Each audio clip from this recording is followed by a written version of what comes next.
OCOTE Drew. This is Firebird Grey Wolf of Native Voices, Turtle Island TV. Today we have a very special guest. His name is Mr. Hondo Whisperingbull, and also co-host Fierce Truth Seeker of the Red Road East. Hi, everybody. Hey. Good morning. Good morning. Good afternoon. Lunchtime. Thank you for being here. I love you. Canada. Hondo, how's the weather there? And are people going to the beach? Well, they were out on the beach this weekend past.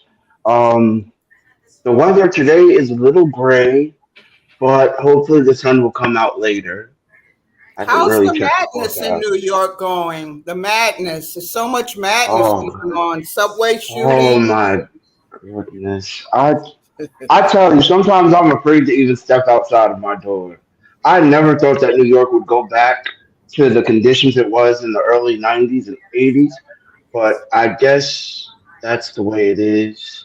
You know, the pandemic has turned up and turned around a lot of things, and I guess social morale is one of them.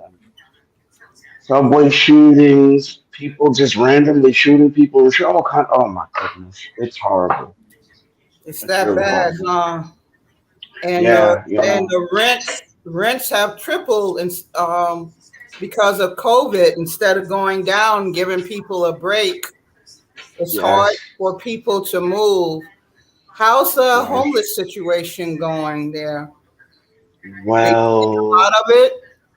There's quite a bit of it, and there are a lot of unwell people on the trains and things, and we're noticing a spike in violence on the train and in the transit system.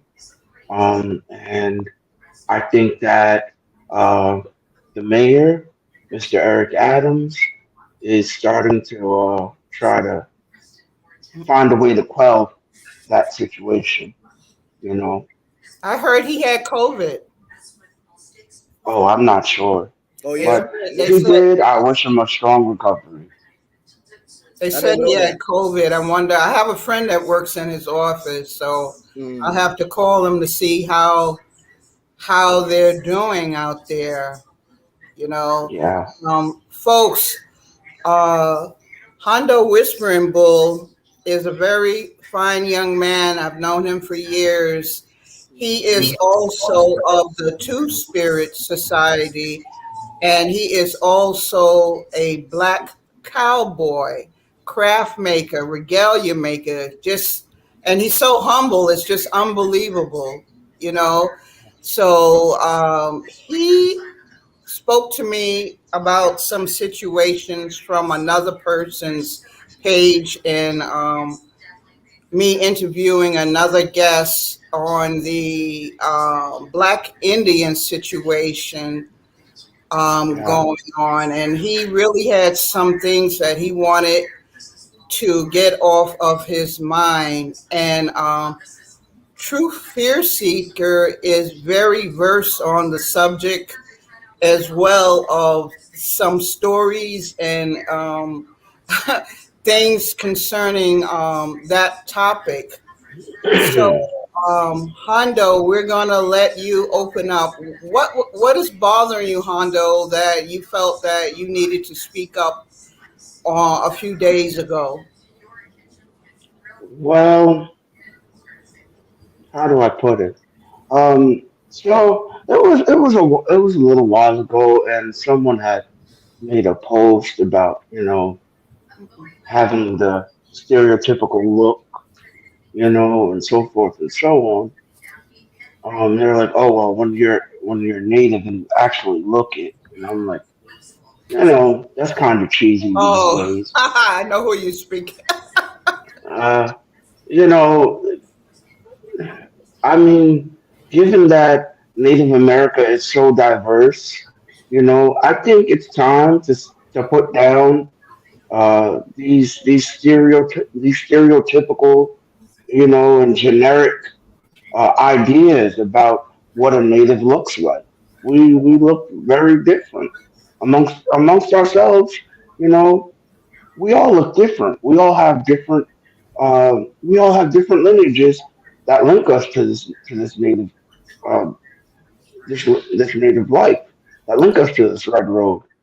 You know, some of us have come from all sorts of other ethnic groups, but Native America is the coffee table of our lives. You know, that's the main table.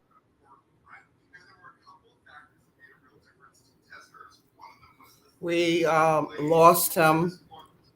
Uh, I think I hear him. One moment, everyone.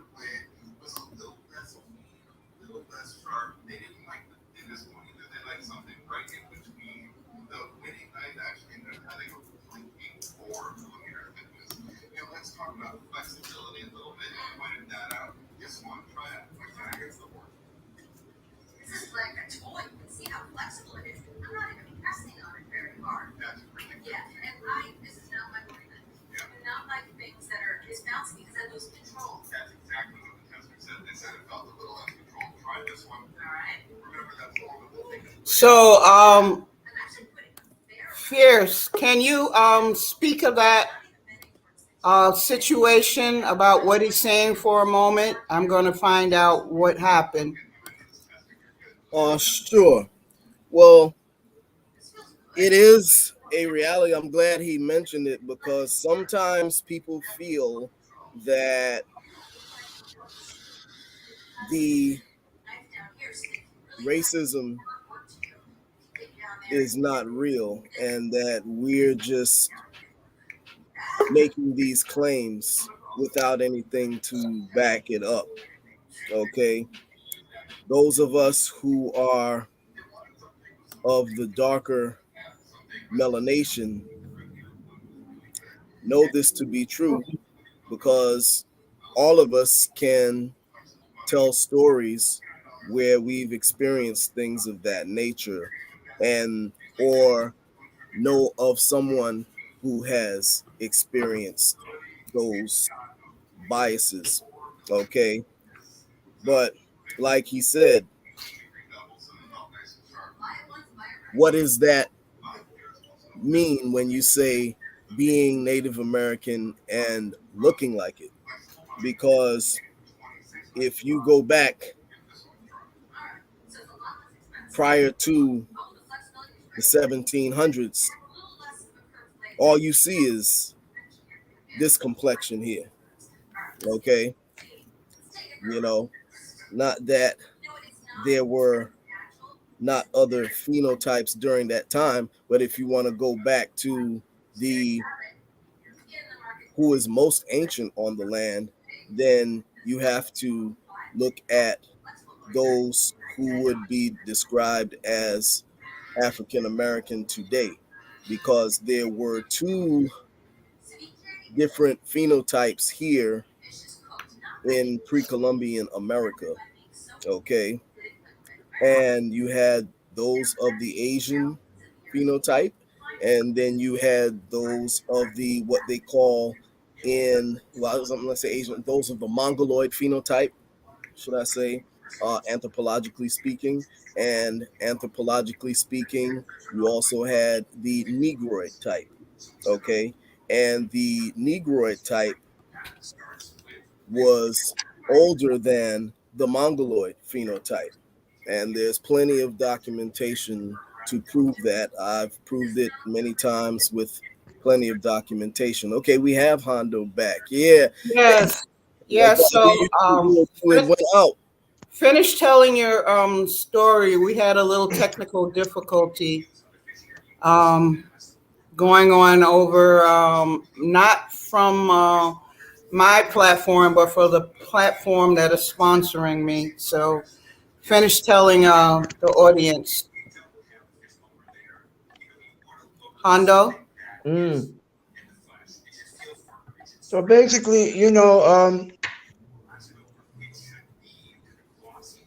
that really upset me because, like I said, we're a very diverse group of people. I know that We don't all look like the quote unquote res Indians, but you know, there's a lot more of us than just, natives of a certain look. And because our skin is darker, because we have certain features, that doesn't discount or discredit us as Native American people. And basically, I think that what that person was doing was trying to take a swipe at us as, um, I guess they call us Afro natives or whatever. I just consider us Native Americans. That's just me. Right. And not everyone is from Africa. No, Exactly. you know. Or Um, not all of us is a hairstyle afro. yeah, you know. So that really did upset me. Didn't kind of upset. It really did upset me. Especially because that person, they worked at an institution that's supposed to make a home for all Native people. They're a figurehead in the community, and for them to stoop that low, you know, I think that was just very that was a very poor taste. And he also belongs to the Two Spirit Society, which Yes, has enough discrimination in it as well. yes. And coming from that identity, I'm surprised that you would participate in the disenfranchisement of anyone or the ridicule of anyone, considering considering the pain and degradation that we've experienced as two spirit people. At one time we were a celebrated uh, aspect in our community. We were revered, because of who we were. We are the balance of male and female energy. We have that perfect balance, and people look to us for spiritual guidance, But then colonization took place. Europeans brought their God here, and our people took on their ways and their viewpoints, and then we became unneeded, unwanted, unheard, unseen. Now, in your personal experience, how is the Two Spirited community doing now, at least in the New York area? Hmm. Have you noticed? Honestly, the native two spirit community here, mm, I don't want to appear negative, or I don't always closely associate myself. Not by choice. It's just I don't get to meet many here. Um, two spirits in general. I think that the community is still thriving. There's still gatherings taking place, um, and still people are still living in the life and very happy. Unfortunately, we've suffered a lot of losses. Especially with the pandemic, and you know, so we've had quite a few losses. Some great people have went home. But aside from that, people are alive. Those of us, the survivors, we're alive and well, and we're just trying to make it. There have been an increase of murders of Two Spirited transgender people. Yes. Do you hear of any cases of that in New York proper? I know in a lot of other states that's going on. I haven't heard of any here in New York, but I think with trans people increasing their visibility, people are feeling more threatened, and they are starting to respond negatively. You know, Are the there are there any strong spirit organizations thriving in New York? I know in Pittsburgh it's huge. I mean, I went to a parade for them, and it was humongous. It took up streets and streets and streets for the street vendors. I mean, you should. I'm going to Pittsburgh. You should come on over. You know, it's it's thriving there. I mean, they have so much representation and respect, and they're not having it. They're not having the abuse. Right. They're not having it at all. And there are a few organizations, but with the pandemic shifting things, I'm not sure of who's doing what right now. I know that like there's Ballroom We Care. They're in the forefront, with the cultural and social aspects. There's a few organizations that are holding steady. I'm not sure about the Gay and Lesbian Center of New York. I'm not sure what they're doing. I haven't been there in quite a while, and like I said, since we're coming out of this pandemic, well, it's still ongoing. It's getting worse. I mean, yeah, I couldn't even fly because they wanted my dog to have COVID shots, and I was unprepared. So I have to travel. Yeah. True spirit seeker. I kid you not. Besides vaccination and stuff, they said, Miss, sorry, but your pet has to be vaccinated for COVID. And I was running, trying to find a vet in time for me to be comfortable and still have time to leave, and it wasn't happening. So I had to search around different traveling venues, and ended up with the train, which came out even better for me because they let my pet on. I'll be leaving with my pet. And I have my little can of Lysol, so I'll be spraying his little cage and, my area of the train and praying. But I mean, anybody that gets too close. The planes are not playing with the COVID. I mean, they're not even, a lot of plane services are asking people for surcharges if they haven't had the vaccination for the COVID. So really, yes. Surcharge. I cannot believe that. Yes. So right now, Amtrak is the best way for me to go before they change that. I'll be leaving in 8 days, and I secured 2 tickets. Stress free. But I've had the vaccinations.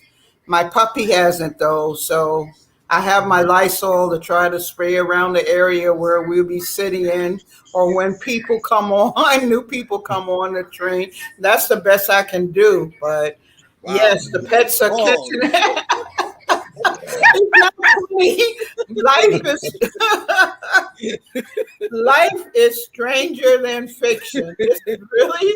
I was like, oh my God, oh God, I gotta get a ticket. I'm stuck here. The bus wanted me to stay over in Washington D.C. overnight, and I'm like, oh I no. can't do this. I said, let me try Amtrak. And, they're a little lax about it, and so far that's the way I'll be going in 8 days. Okay. I'm like pulling my hair on the COVID, So you found a vet. So you found a vet for the dog to get vaccinated? They wouldn't let him on the plane unless he was vaccinated. At first, so you're saying that the Amtrak didn't they didn't require that yet, but after this broadcast, they might. I might be giving them away. You might have to edit this part out. And the plane wanted $686 to travel from Atlanta to where I'm going in Pennsylvania, and I'm like, wow, COVID is affecting everything, Wow. So Hondo, I don't blame you for staying inside. I gotta get out of here though. Yeah. I gotta get out of here. It's a So scary world out there right now. it's very, very, very scary. And are there more increased sexual precautions that they're asking the gay community to take because of COVID and things like that? You know, a lot of people are very prejudiced against certain groups of people, you know? Hmm. Um, I've noticed that. Uh, Mm-mm. I've noticed that aside from encouraging abstinence, which I don't think people are that willing to do, even with the virus going on, COVID, that is. Um, I think they encourage people to be careful, be as careful as possible.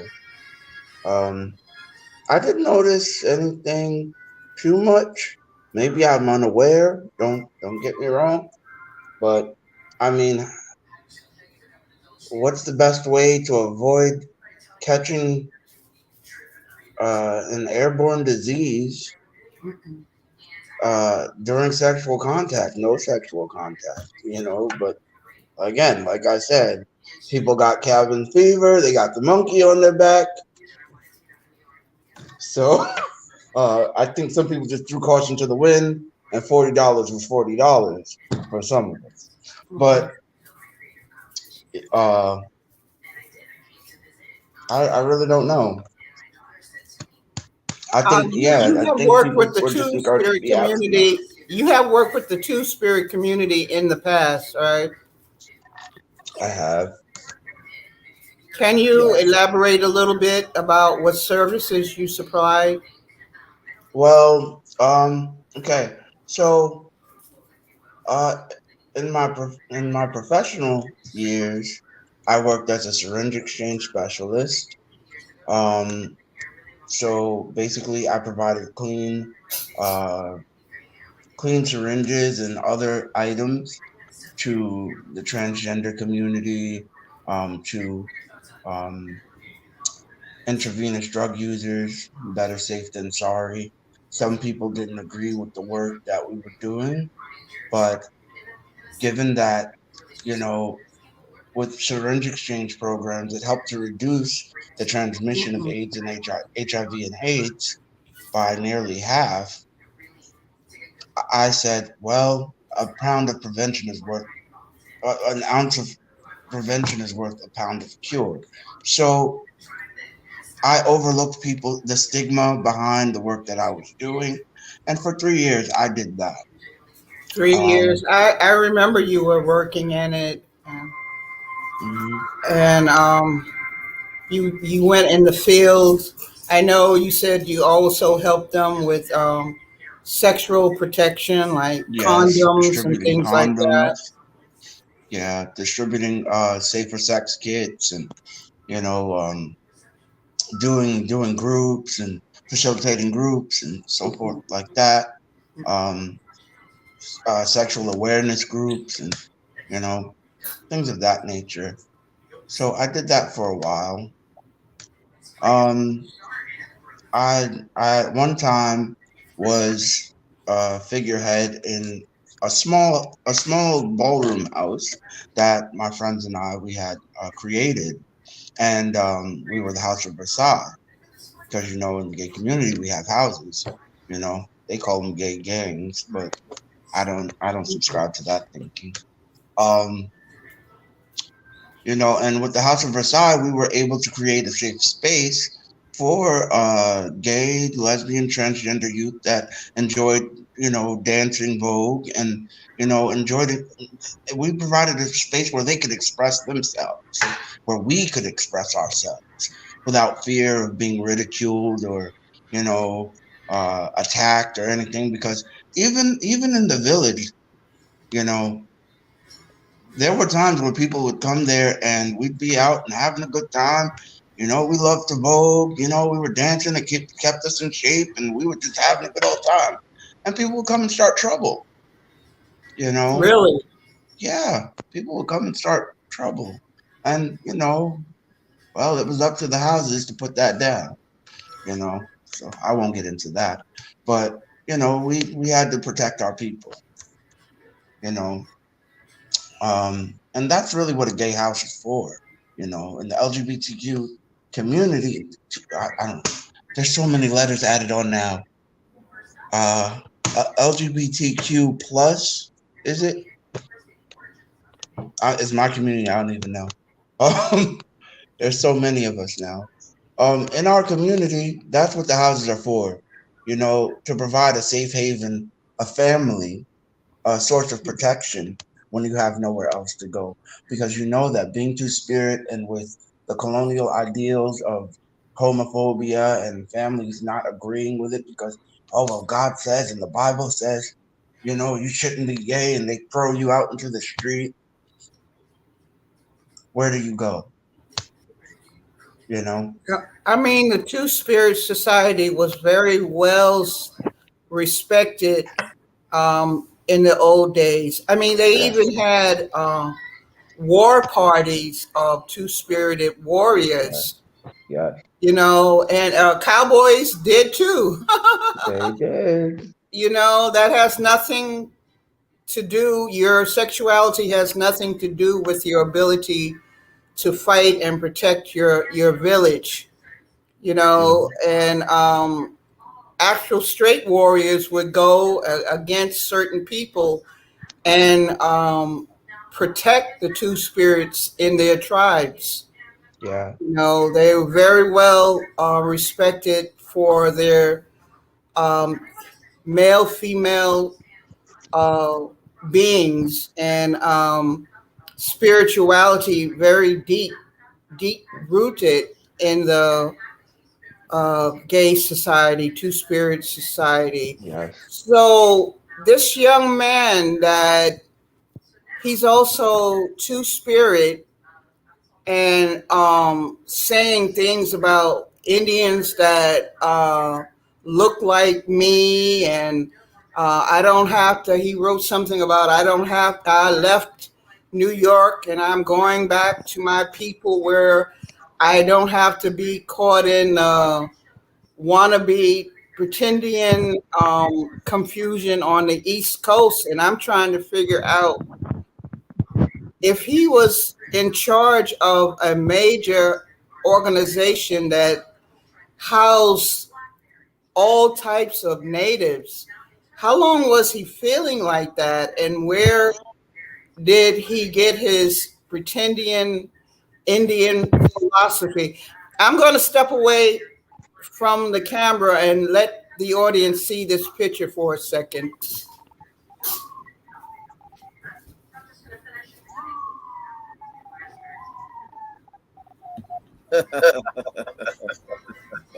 Looks like us, don't it?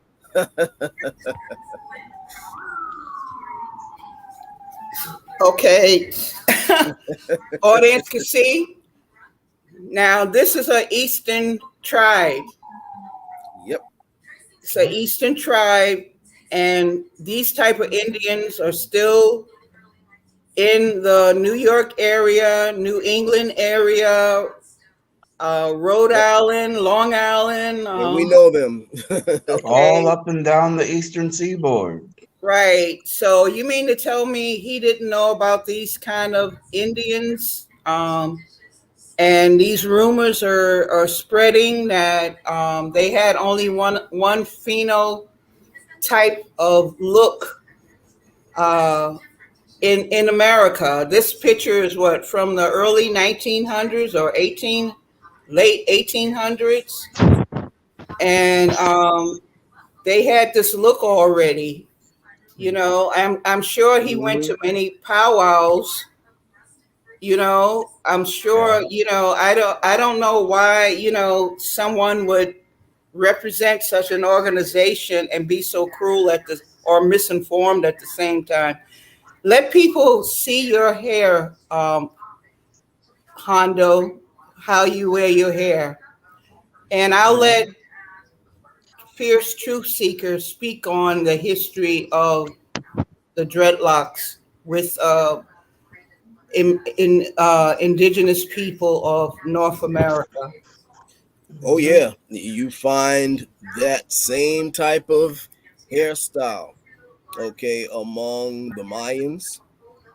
You find that among various tribes here, Yep. further north. Okay, you find them that type of style. Pound maker. I was just about to say, Cute They can pound look up maker. a native named Pound Maker. I have Yep. in my book I have a picture of David Jackson, Pound Maker, Indian. and I actually superimposed Pound Maker's picture with Bob Marley in the book. And you know, you and George Catlin. When you study the letters and notes of George Catlin, he describes coming across indigenous peoples here that had those type of hairstyles. Okay, so that's nothing new. So you know, it's ignorant when people make statements. I know Firebird, you had known someone who had experiences where they were ridiculed for wearing their hair like that. Right. So we also spoke of the war bonnets on the East Coast. Yeah. That was adopted from the Southwest, as we traded. Hmm. Wild Bill Hickok's Wild West show, he had Cherokee people wearing war bonnets as well. So uh, that look is adopted as and all right, but I'm sure that the people in this picture are someone important in the tribe. A lot of people now are wearing war bonnets and not even know why they're wearing war bonnets, Exactly. and bringing this disservice to the war bonnet. These are probably council members here.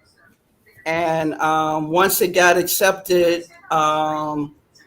this young man, this elder, his bonnet kind of looks like it's from the Blackfoot nation and nations also of Virginia. Some of them had this type. So we traded, we shared, we intermarried, and this is for fierce truth seekers. Some are the people he was talking to, where a lot of people think anybody can wear an eagle bonnet, and they don't even know the significance of it. These Yep. elders, they know the significance of it. Hondo, Exactly. have you been discriminated because of your dreadlocks? Signif- I think he went out. I think he went out again. He went out again. So speak on the dreadlocks a little bit. Yeah. All you have to do is you look. You can type up Mayan Indians with dreadlocks, and could also look up pound maker. Okay, and the thing is that our perception has been shaped by Hollywood and a lot of biased authors to believe that Mm-mm. the image of like Tonto, the image of the wild Indian from the Cowboys and Indians movies, that has shaped our perception of what an Indian is. And a lot of times, those, many of those, not all, but a great majority of those actors who were portrayed as Indians were not Indian at all. And again, I'm using that term Indian loosely. but they were not Indian at all. Okay, a lot of them were Italians. You know, so you have to look more deeply. Okay, and even on reservations today on the East Coast, you see a variety of phenotypes. Okay, you see a whole lot of, I hear a lot of people making generalizations about people on the reservations, but you go on reservations on the East Coast, you see a whole lot of Indians that look like myself, look like Firebird, look like Hondo, you know. So, oh, he's back. I'm back. Sorry, guys.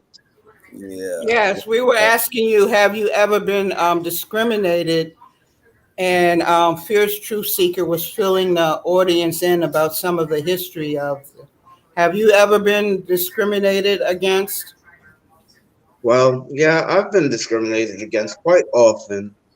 Um, even by niggas my own color sometimes, you know, and skin Your color. ignorance. Yeah, because it's like, oh well, you need to straighten your hair. We don't wear our hair that way, you know. Oh well, if you straightened your hair, you would be more believable, and you know. And I said, well, Baby Jack had his hair like mine. He wasn't. He wasn't black, and his hair was just like mine. And Chief Poundmaker had his hair like mine. Chief Yellow Blanket had his hair like mine. The Mojave Indians had their hair like mine. The Yaquis, and you know. So what's wrong with me wearing my hair this way? But I noticed that people often associate this to particular, these locks. They automatically stigmatize and associate them with Afrocent. Uh, Afrocentricism. yeah, thank you. It's a little bit of a tongue twister. Considering I'm learning Cherokee, I should be used to that. But yeah, they automatically and Rastafarianism. But people don't seem to understand that Rastafarianism that's a very young religion. It's one of the youngest religions in the world. I mean, they didn't start to take on locks and things until what was it, the 1930s or 40s? When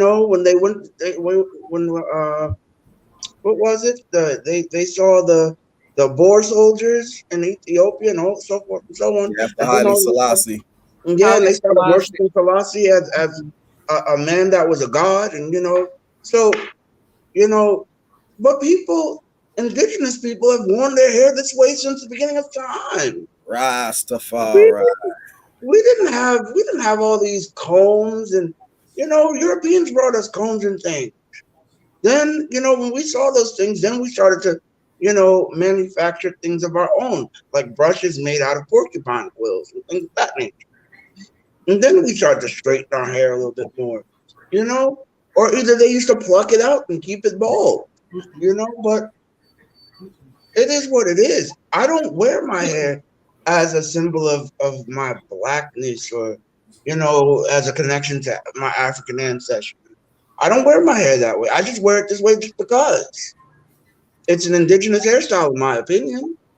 And people get upset with me when I say, well, dreads aren't a black hairstyle. They're a universally indigenous hairstyle. And people get upset with me. Oh, yes, it is because they come from Africa. And blah, blah, blah. Okay, listen. Is that really an African style? Really? I mean, in modern terms, no for their hair this way. Wearing, dreadlocks, huh? They do have some. The ancient Celts in Ireland and Scotland and French, they wore their hair this way. Yes. And so did the Hindus. White people. So if and people get upset when they see white folks wear their hair this way, but it's in their bloodline to do it too. This is not. I went very cultish about hair. I went to a very famous powwow in the 90s, and all the women lined up and one young lady had dreadlocks, and the chief came over to her, pulled her out, and told her she couldn't dance because of the dreadlocks. Right here on the East Coast, Mm-hmm. you know, right here on the East Coast, on a very special place. I won't name anything, but I Yeah, I found remember out. that. I found after that she felt bad, and another powwow we were together at. Um, I went and I was embracing a baby on another persuasion of phenotype. The nickel look, and the Hmm. same young lady said, "Oh, they don't like that when you touch them or touch their children." And I looked at her like, we're all here together. And she just got discriminated against. She was telling me not to touch the baby, and I'm like, she forgot so fast that she got discriminated against because of her dreadlocks. Yeah, You someone know, is weighing in on that um in the comment section. could you read it, please? Yeah, Awanasa says the Afar of Ethiopia wear locks with butter and a styling aid. Yeah, Yeah, that's what I was saying yeah, was I that know yeah Ethiopia does. yeah, Yeah. you do have some Africans who do like Yeah, I know the the Ethiopian bifall in Senegal. in They Senegal. wear dreadlocks as well, or locks Yeah. rather. Yeah. But again, like I said, it's not an exclusively Afrocentric hairstyle. It's not an exclusively African hairstyle. People, namely indigenous people from all over the world, have worn their hair this way Mm-hmm. long before Mm-mm. black people embraced it. Because remember, there was a period in time where black people themselves, and this is not very far back in our history, as black people are concerned, um, they wouldn't think of having any naps or kink showing. They'd perm their tie dye and fry their hair pin straight. And if your hair looked any other way, you were like, well, what is wrong with you? You know, even today, Yeah, everybody's straightening their hair. I Straight hair read is in. there was a book called Dreadlocks of the World. I don't know if it's still in print, but as you said, they had people in Europe wearing dreadlocks. Yeah, India wearing dreadlocks. yes. China, Japan wearing dreadlocks. And to think to be discriminated, you can't be a native person with dreadlocks is just teetotally ridiculous. Well, go back in Yeah, time and tell Baby Jack and Poundmaker that they're not real natives because of the way their hair looks. And he was a In that chief. name, folks, pound maker. yeah. He was Well, a chief. what I will weigh in on that is to say that it did start with our people, then later on other people adopted it. You know, Honestly, honestly, I don't know where it began. I just know Mm-mm. that it's been there. You know what I mean? yeah, because all of these people in these different lands that we're mentioning, you got to remember the Aboriginal peoples there were dark skinned, melanated, woolly haired people. The Yeah. later people in those lands came, those were later phenotypes that came about. Just like in the Americas. In the Americas, first you had dark skinned, kinky haired people. Then later on, you had waves of migrations that came here from Asia, and then they mixed in and even went to war with the original dark skinned people that were here. And the same phenomenon happened all across the globe. Well, that's a heavily debated. That's a heavily debated topic of who was here first, or Well, the oldest bones that they found, we talk about. Are you familiar with Lucia? I've heard of Lucia. Are you familiar with Naia? Yes. Okay, all of these old bones that they found predate any, and it's not even debatable because even the anthropologists have said that they predate any mongoloids on the land. That's a fact. When you look at the artwork um, of the Mississippians, you will see that they are identical to those that you find in West Africa, Mm. phenotypically, um, all over. That's not even a topic of debate anymore. That's like common knowledge now. I must admit, for Hondo, it has had a reverse effect because his picture, everyone, is all over the world. All over the All world. Yeah, I over the noticed world. And and that. and I they was You like, need look to at pay man, that's what me. any I was book, like, yo, Hondo, you magazines, famous now, bro. Google, they have this young man's picture all over the world Literally. without his permission concerning the look of Black Indians, which he Yes. doesn't really fully agree with that term. Isn't that amazing? Um, we were, I found his picture one day and I asked him how he felt about his picture being shown. And he was very upset. And he spoke to the person that was using his picture, Hondo's picture, for his agenda. Tell the people what the man said about you, Hondo. Well, there's excuse me. There's been so many run-ins with people, namely the Moors and the Afrocentrics, stealing my pictures, and they use them for their propaganda. The side by side comparisons and the well, we're the only real native people and all this other stuff. And look, you guys, for people that don't practice the culture, who don't go to ceremony, who don't dance, who don't pray the way we do, who don't believe in what we believe in, to come in and try to strong arm their way into stealing our culture, you don't have the right to use anything that with my face connected. I Basically, mean, this man told me that, well, the chief gave me permission to use your picture, and this I said, what chief? Because I know a lot of chiefs. is that your chief? Yeah, Um, I said, what Hondo chief? is a registered native as well. We won't say what tribe because this is a private conversation that we're sharing with the public and not tribal council per se. Right. What And chief? yeah, that's what I said. What chief? Because then name them, because I'll call them. I got a Have you whole ever bunch gotten paid, on my Facebook Hondo? page. Huh? Have you ever gotten paid for your image being used? No, never. And I'm sitting here poor as dirt. And then people are out there making all kinds of money on my page.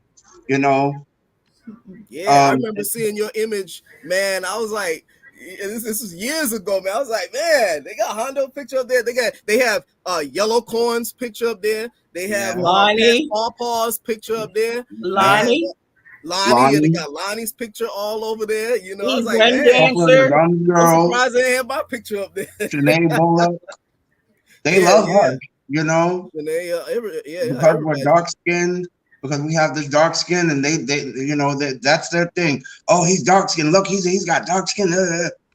He Yeah, got but I don't agree dreadlocks. with the way you think. And Have, dreadlock, they're like, oh yeah, because it came from out. I'm like, first of all, if you want to know where I come from, I'll tell you the story. Because my family dates back to Jamestown. Okay, I come from the Wynn family on my father's side. Okay, and if you look up the Wynn, there's a plaque erected in Dublin, North Carolina, that'll tell you who the Wynns were. Okay, I'll say that much. I'm yeah, that's my father's mother's family line. Okay. I went to school with some And then twins. further back, I go back to the Kits and the Greens. He's asking you a question. What's that? No, not a question. I was just saying I went to school with some wins when I used to live in Florida. Were they crazy? No, they were. That's my family.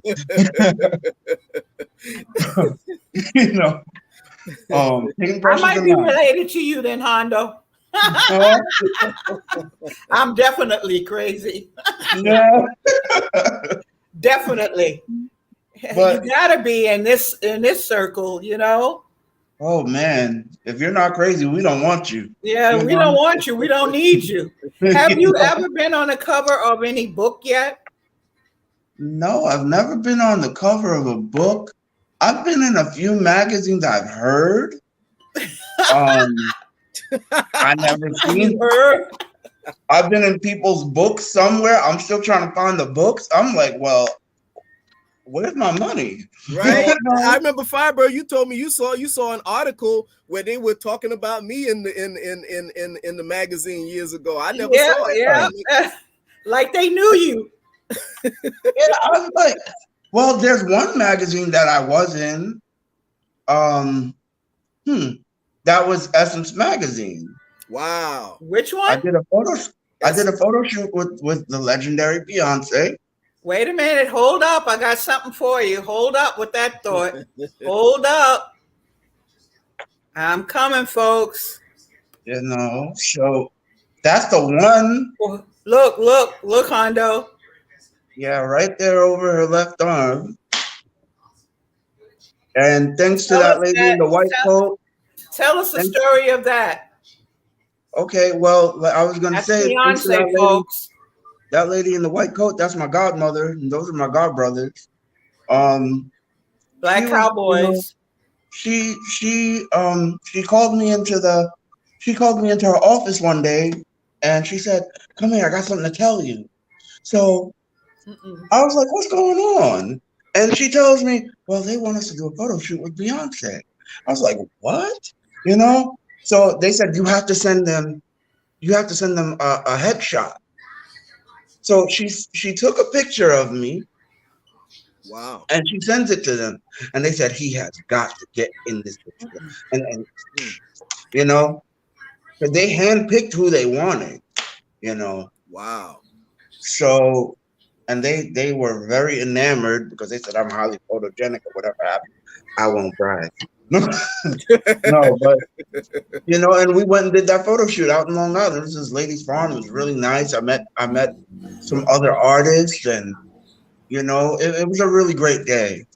The time that I actually got to speak to her and meet her, that was very good. It was like 1 minute. That's it. Goodbye. Wow. You know, and in that 1 minute, was she sweet? She was very sweet. She was very timid. No, I don't want to say timid, but you know, she was just very reserved. And go ahead. I think in this picture she was carrying her child. So I think she was about a month pregnant. Really? Yeah. What was her daughter's name? Seven? Blue. Yeah. Blue. Blue Ivy, something like that. She was in there. She was in her mother's stomach. She was in there. Yeah, but you know, Beyonce was very kind and reserved. And I didn't say much to her. She didn't say much to me, but she's just like, wow, you guys are really the real deal, you know? And I was like, yeah, you know, and see this photo, I'll tell you about this photo, how it happened. Me and my godbrother, the one to my left in the picture, we had went over to talk to her, you know, and like the way we were posed on the fence, the photographer, he said, it's perfect. He said, don't move. And he called everybody else over. We were in, and it was just like that. Wow. She's, her family is Texas Cherokee. Yeah. Some of my folks, they have that same history. Same history. Let's talk about you being a black cowboy.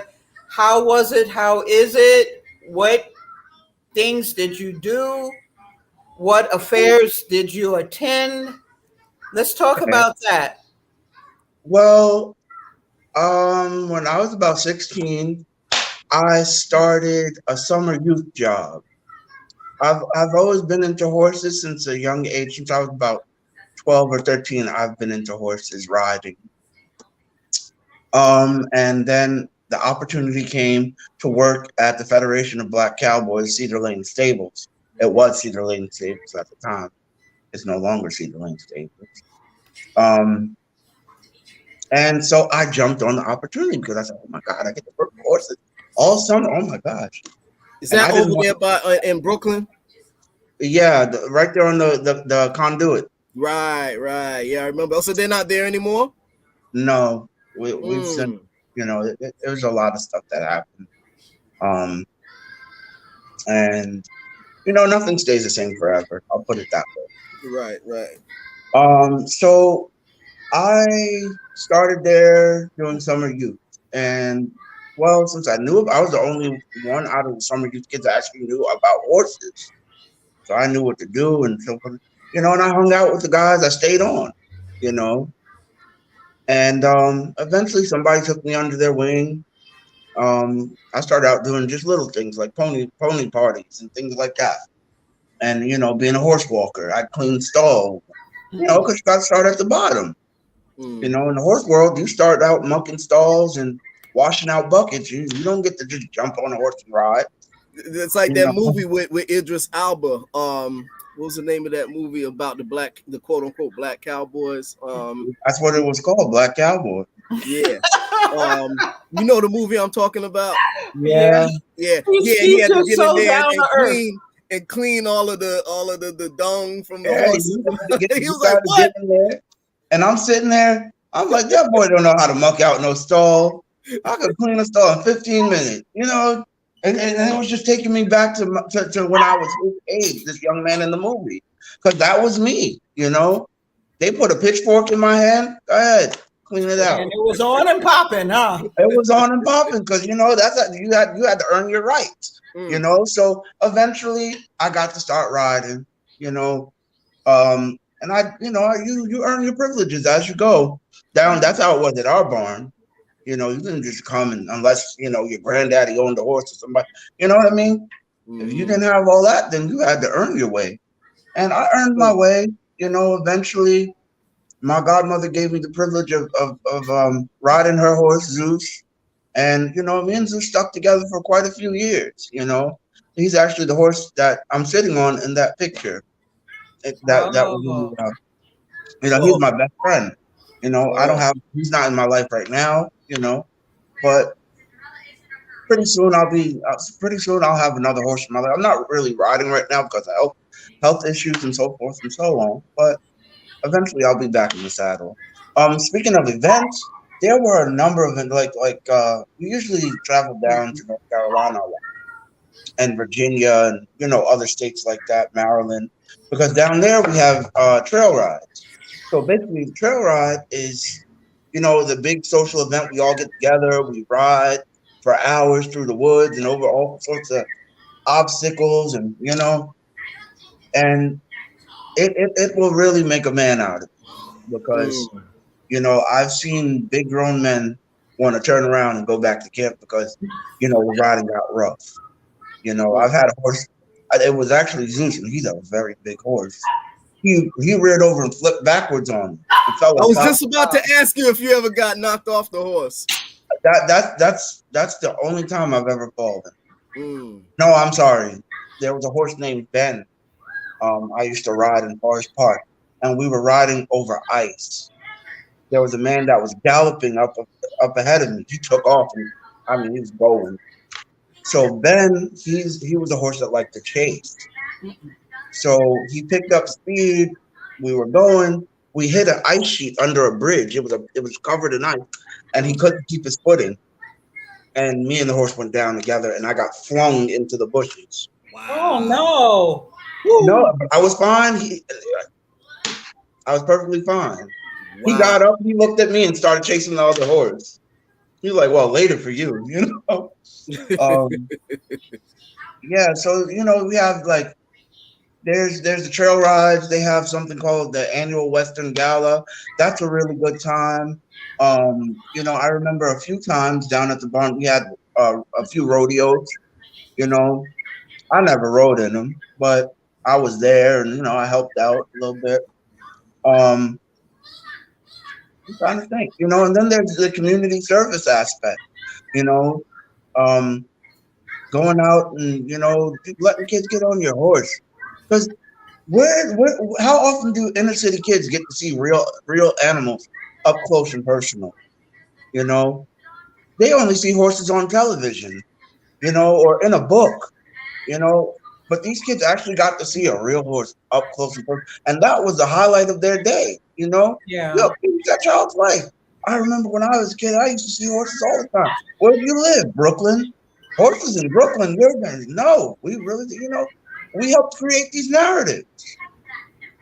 Well, historically, uh, Indians of melanation and black cowboys have been around forever. They say the word boy was really attached to cowboy for, you agree, Fierce Truth Seeker? Yep. That's true. Being the first cowboys.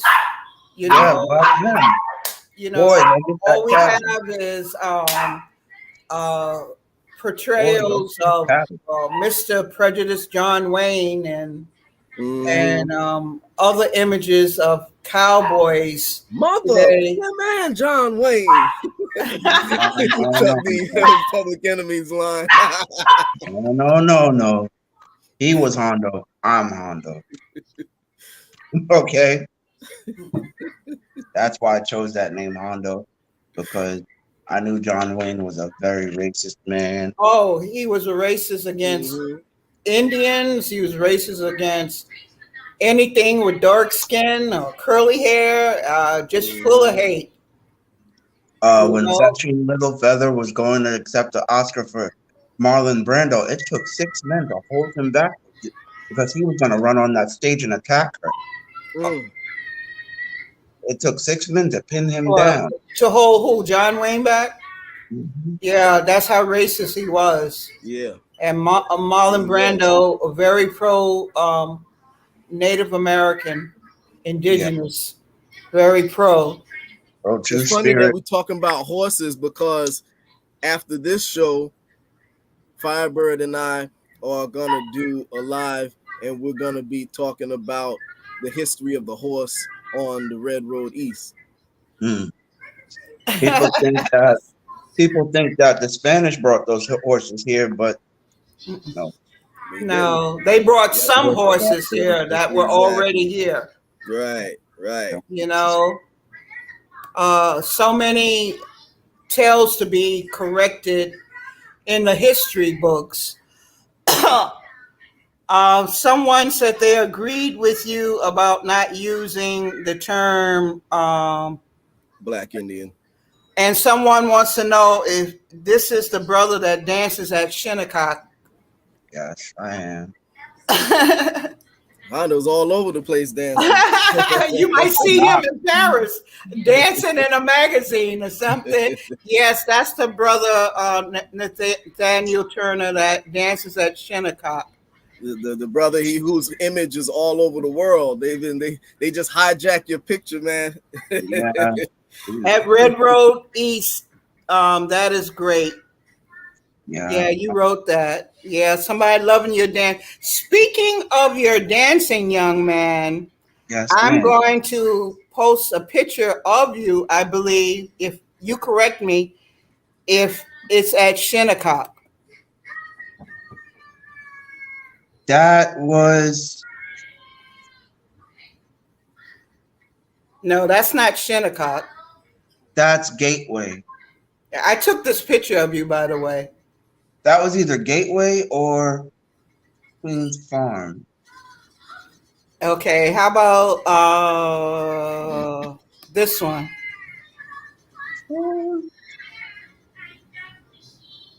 That was that might have been Palmanoff or... Now let's talk about no, that's Palmanoff. That's Palmanaki. Let's talk Oh, okay. about your style of dancing. Have you ever been discriminated against because of your style, particular category? He is also a contest winner, Yeah. has won many contests, Well, and has been a judge. yes, I've judged some competitions. I was given the privilege to judge.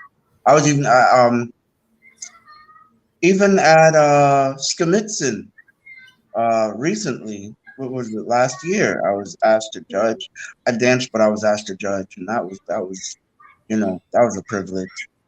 Um, and I've judged at Shinnecock and I think Thunderbird once or twice. Um, so I'm a Southern straight dancer. Um, Basically, that's a dance. That's a gentleman's dance that came from the Southern Plains. You look so awesome. Yeah, I try. I try. I took both of those pictures. And basically, it's a dance that exhibits the refinement of the gentleman that came back from their delegations in England, so forth and so on. But it also exhibits a warrior's hunting skill, his tracking skill. How he's hunting down an enemy. He tells the story. It's a storytelling dance of how you hunted down an enemy or you hunted down, prey. How you're tracking quarry. That way.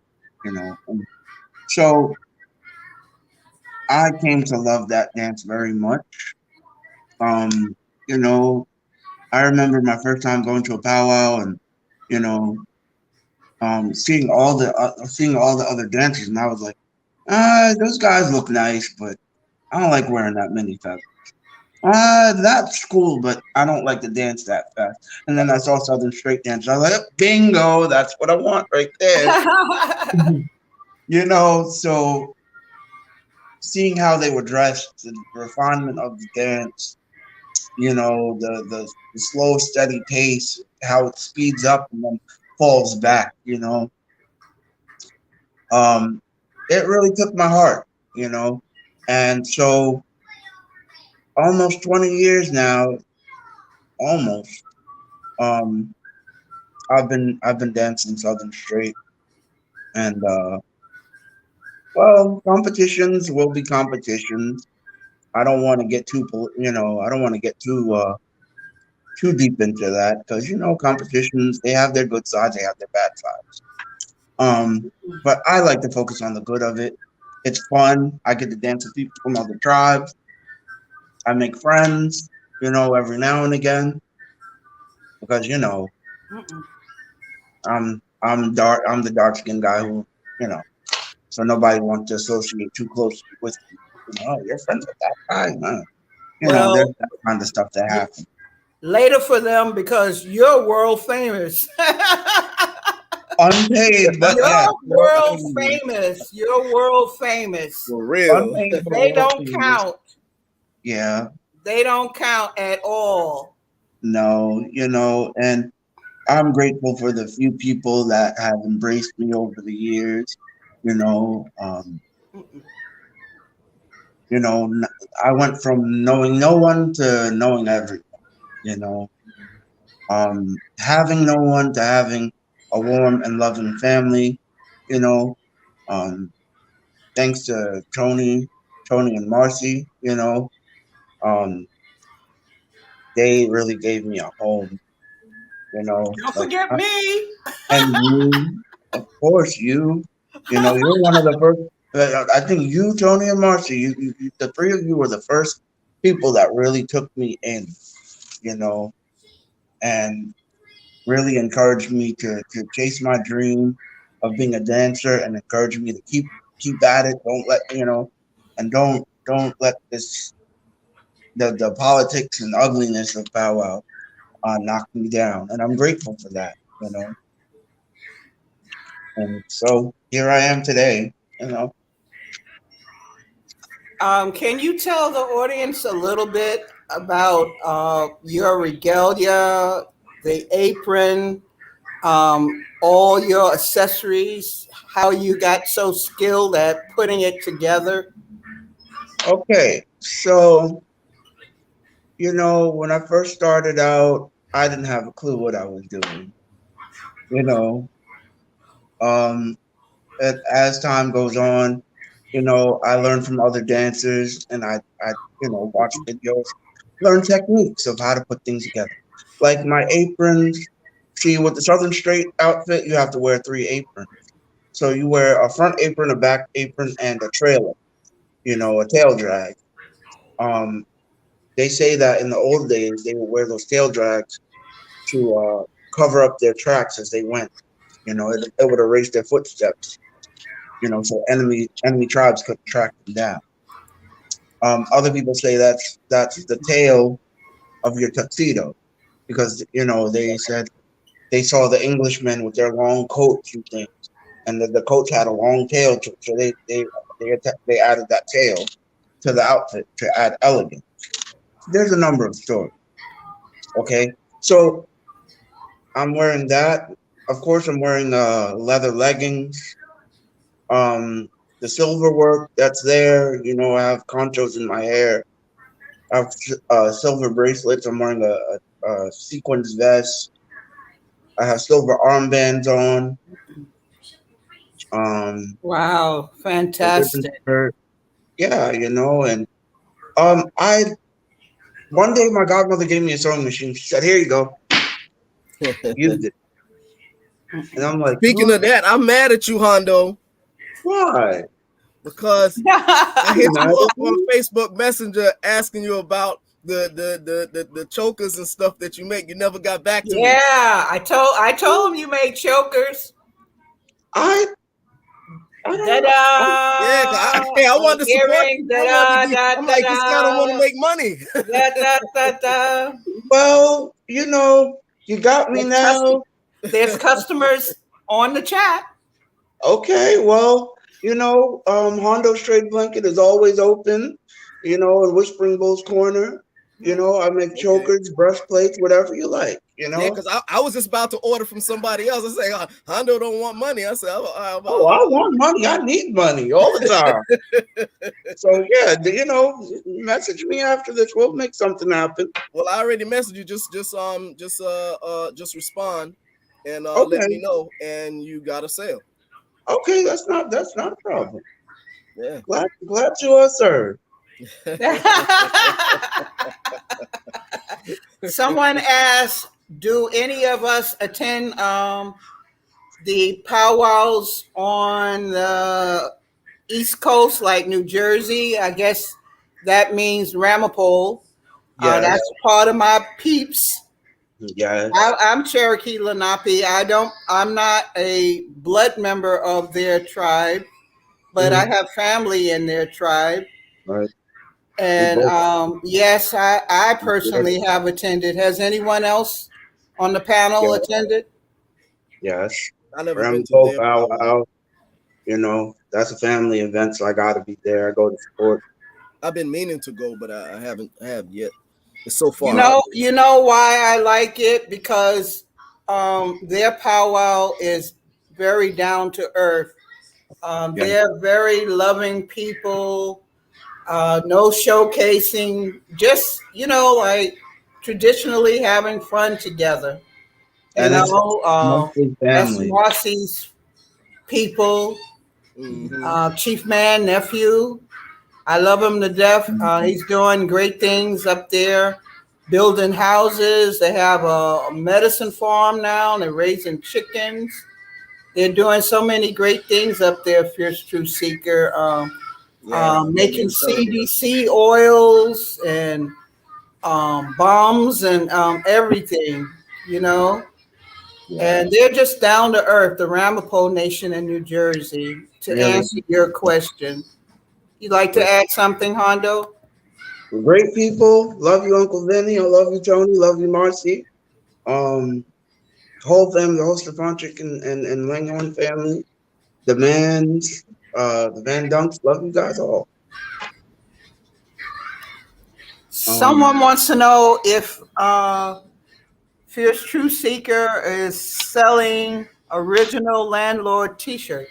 Yes, yes. I'll have those ready in about maybe 2 weeks. That was M. Cart. Yeah, I know he was asking me that for a while now, and I finally, yes, they'll be ready in a couple of weeks.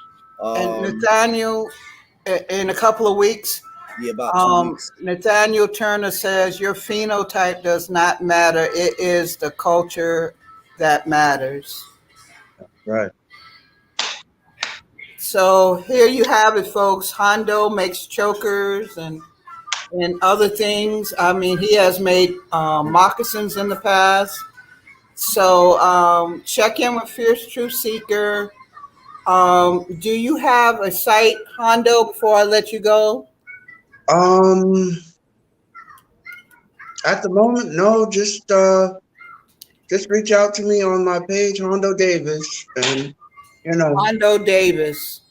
yeah, I do custom orders. Okay.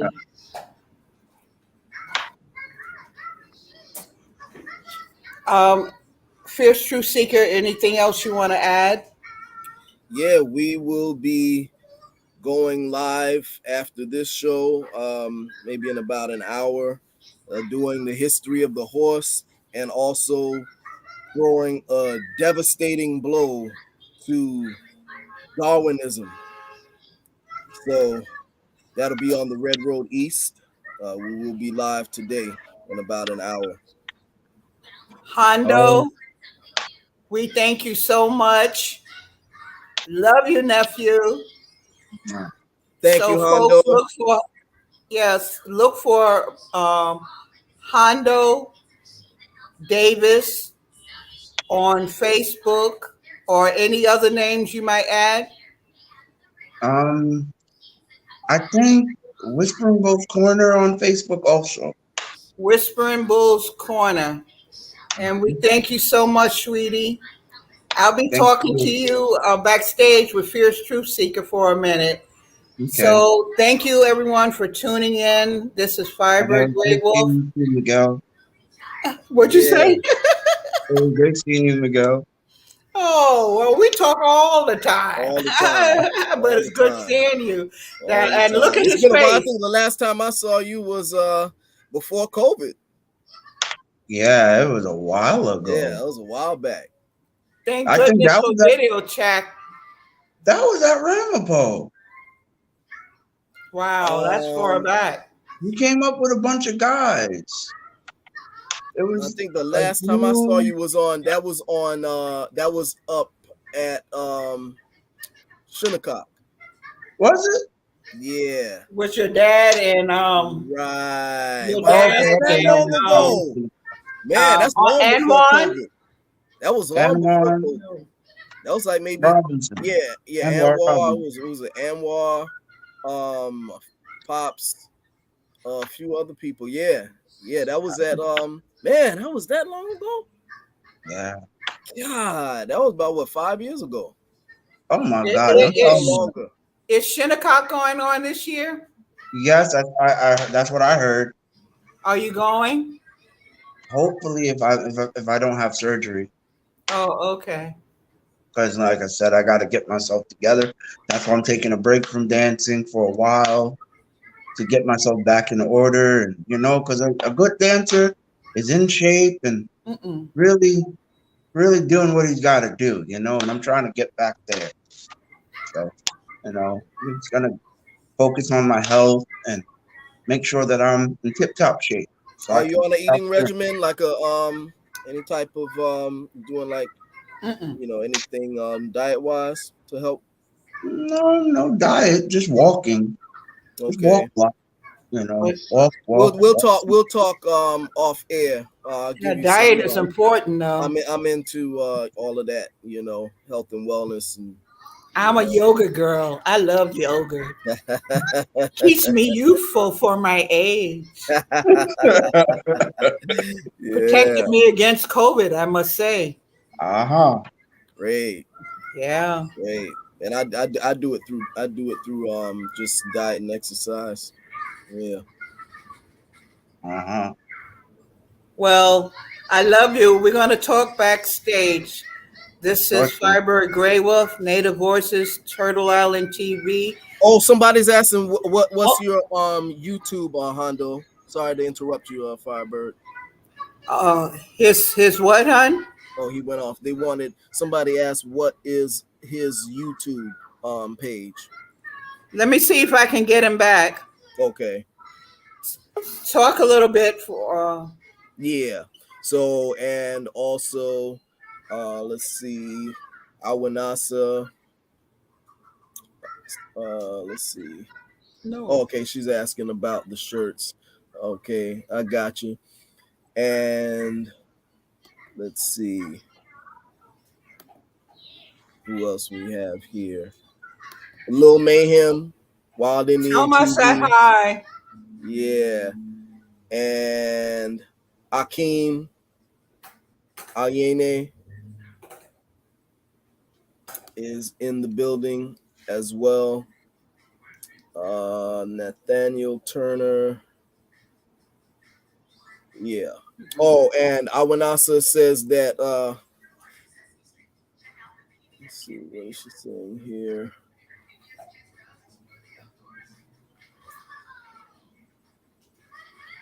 Oh, she says Hondo is very handsome. He's very what? Handsome, right? Handsome.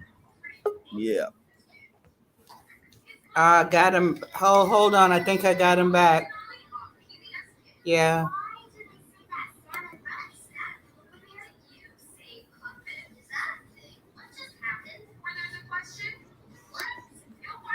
I don't know. They're having so much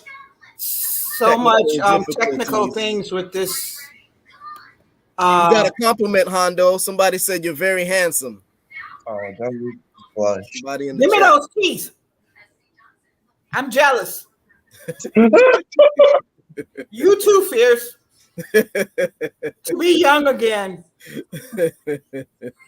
Oh man. I'm a mess, right? So down to earth. Yeah. So before it fades out again, this is Fiber Grey Wolf of Native Voices Turtle Island. Thank you, everyone. Thank you, audience from the Red Road East for tuning in today. Love you guys. Thank you for the support. Fierce Truth Seeker and I, we're affiliated channels and family as well. And I really appreciate you coming over to support my broadcast. Thank you so much. Thank you, Fierce. And once again, thank our guest, Hondo Whisperingbull Davis. I love you. We'll be on live at the Red Road East in about an hour. Oh, okay, we'll talk about it backstage. Okay. All right, everyone. Thank you so much, audience. Donda Daka Honey. Donda Daka Honey.